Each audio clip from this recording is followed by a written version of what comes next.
Abdelmadjid Tebboune ne bénéficie plus des faveurs des influenceurs algériens qui, il y a encore quelques mois, le couvraient d'éloges. Sur les réseaux sociaux, certains d'entre eux n'hésitent désormais plus à exhorter l'armée nationale populaire à mettre un terme au pouvoir de l'octogénaire. Ces appels surprennent d'autant plus qu'ils émanent d'influenceurs qui avaient, au début de l'année, proféré des menaces de mort contre leurs compatriotes établis en France ou en Algérie, lesquels avaient exprimé leur volonté de manifester dans les rues pour réclamer des réformes démocratiques. Ces prises de position interviennent dans un contexte particulièrement morose pour le président Tebboune. Sa ligne politique, tant sur le plan intérieur qu'extérieur, est vivement contestée. Plus grave encore, la baisse des recettes des hydrocarbures, longtemps garante d'une paix sociale précaire, fragilise davantage un pays au bord du gouffre économique.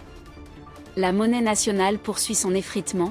Ce mercredi, un euro s'échangeait à 280 dinars algériens sur le marché parallèle.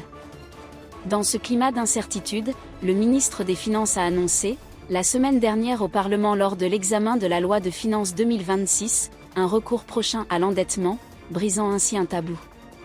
L'endettement extérieur est une honte, une trahison envers les martyrs de la Révolution. S'endetter signifie que l'Algérie ne pourrait plus défendre la Palestine et le Sahara occidental.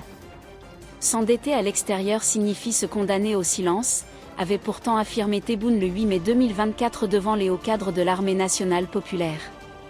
Aux difficultés économiques s'ajoutent des revers diplomatiques.